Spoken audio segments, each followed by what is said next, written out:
Если у вас пока нет своей закваски, то все рецепты, которые я показываю, вы можете испечь на специальной опаре, которая делается на основе обычных промышленных дрожжей.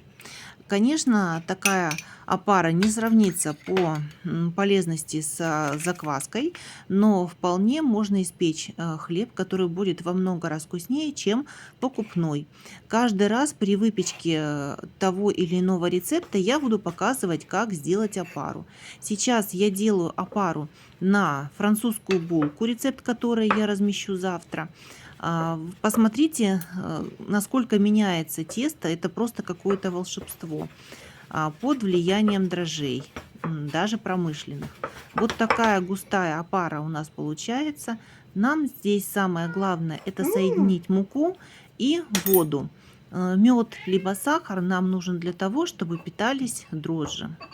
Оставляем эту опару на столе. Я сейчас покажу, какая у меня температура. Ориентируйтесь не на время, а именно на качество. Посмотрите, что получилось буквально через час с нашей опарой. Вот так она выглядит, тесто.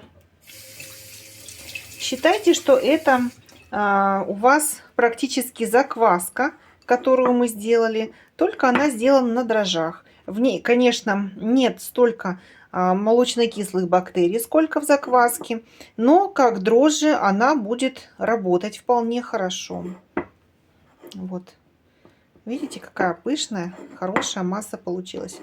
Теперь эту опару, так же как и закваску, мы добавляем в тесто и замешиваем. Помните, какое густое было тесто, когда мы замешивали эту опару? И когда с этой мукой поработали дрожжи, то становится оно более жидким и вот таким тянущимся.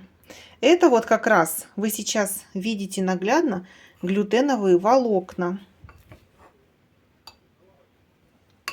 которые, когда мы складываем, вытягиваем и складываем тесто, мы переплетаем вот так вот эти глютеновые волокна в разных направлениях, для того, чтобы наша буханка хлеба была более плотной и мякиш был пористый и хороший, вкусный.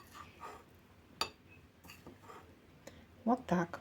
Все, вот это тесто мы теперь можем использовать как закваску, вот эту опару.